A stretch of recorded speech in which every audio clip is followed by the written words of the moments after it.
Hello, and welcome to the section 3 of our project management professional training and certification program. This is still the module 1, and we're done with introduction. We're done with section 1 and 2.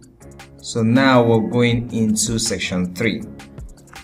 And in this section 3, we're going to be diving into organizational process assets. Remember, we are still talking about the project environment, right? In section 2, we looked at the enterprise environmental factors, right? So here we're going to be talking about another type of element within the project environment, which is organizational process assets and how it impacts on our project. So we've been making excellent progress so far. All right, so in this section, we're going to explore into the organizational process assets and how they contribute to project management practices and successful project outcome. All right, so let's now look at what it means. Talking about OPAs, or organizational process assets. What does it really mean? What are we referring to when we talk about these elements within our project environment? Now, organizational process assets are internal resources and knowledge that influence how projects are executed. So they are resources within the internal environment of our project organization. All right, and they also have to do with knowledge, the body of knowledge that we have within that space that can influence how we execute our projects. All right, they consist of processes, policies, procedures, and knowledge repositories developed and accumulated by the organization over time. All right, so throughout the course of the existence of this organization, you've had several projects, right? So in executing those projects, there are processes that you've gone through, policies that were put in place, procedures, all right, and then lessons learned, knowledge derived from the execution of those projects. That's what we call knowledge repositories. Right, and these have been accumulated over time within that organization. So these elements or set of elements now become an asset for the organization, and they now make up what we call organizational process assets, or OPAs in short.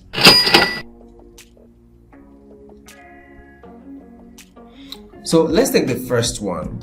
All right, when we talk about organizational process assets, we have different elements right in there. Okay, so one of them is processes.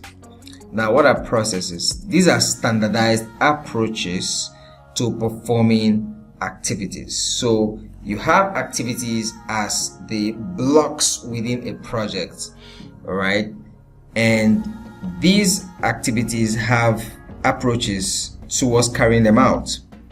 Okay, now when these approaches are standardized and can be repeatable, they now become a tool or an asset that the organization can leverage on anytime. Just like you having a car, right? As long as you know how to drive a car, there's a pattern for driving a car. A car is not an airplane. A car is not a donkey. Okay, so someone who knows how to drive a car understands the process or the approach for driving the car. You can just jump into the car, zoom, and you're gone, right? So this is how processes are. They are standardized approaches for performing activities within our project organization. Now, what are examples we can look at? Project selection methods. All right, so there are processes for selecting the method by which we carry out our project. Another example could be change control procedures. So you don't just impose a change on your project, there has to be procedures, laid down guidelines, all right, operating procedures for enacting a change in our project. Another example could be risk management processes. For every project, there are inherent risks, all right? So as a project manager, you need to understand risk management and how you can bring it to bear upon your project to actually identify the risks, mitigate the risks, or if possibly avoid those risks. All right, so this whole thing have processes for carrying them out, right? Now let's look at the next element in organizational process assets, and this has to do with policies. All right, policies are high-level guidelines that influence decision making. So these are guidelines, like we said before, standardized guidelines, all right, that influence how we make decisions. Now examples include quality assurance policies. So for quality assurance, there are policies, just like you have policies for every other activity within the project, all right? And then you have ethical standards for project conduct. So this is a very important one. For every project team, for every project manager, there are standards for behavior, all right? You don't just do what you like.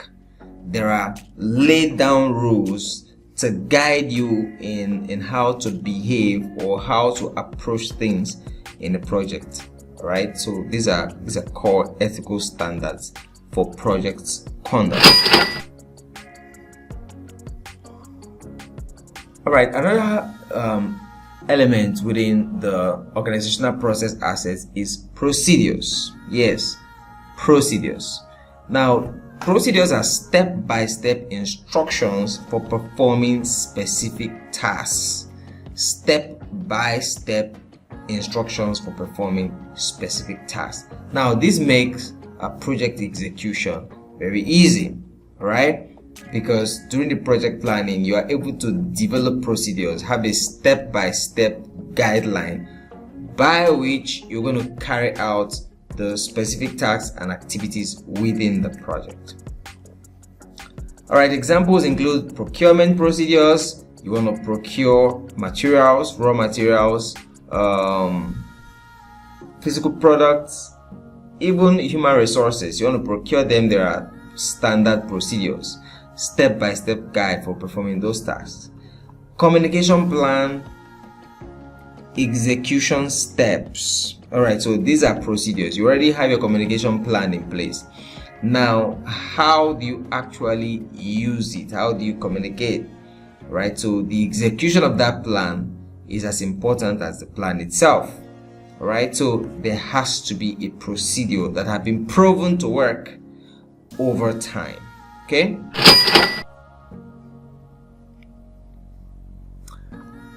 Now, another element in the organizational process asset is knowledge repositories. Knowledge repositories.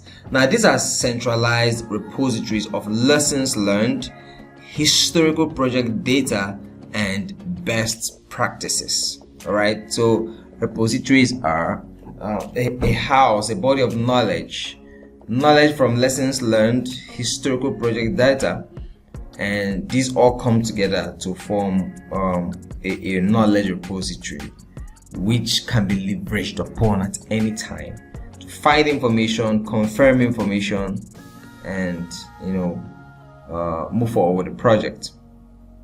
Now, examples include project archives. All right, so every organization ought to have an archive for their project, whether it is a projectized organization or non-projectized organization, whether it's a functional organization. I mean, in every organization, from time to time, you're going to have a project being done, even if it means just installing a software in the computer. That's a project. All right, so you should have project archives where you document the procedure, the lessons learned from that particular activity. I hope this makes sense. Now, the next example is past project performance reports. So after every activity or every task is carried out in the course of executing the project, there has to be reports. Okay, how did this go? Okay, the change management, was it effectively done? Right, the risk assessment, how was it done?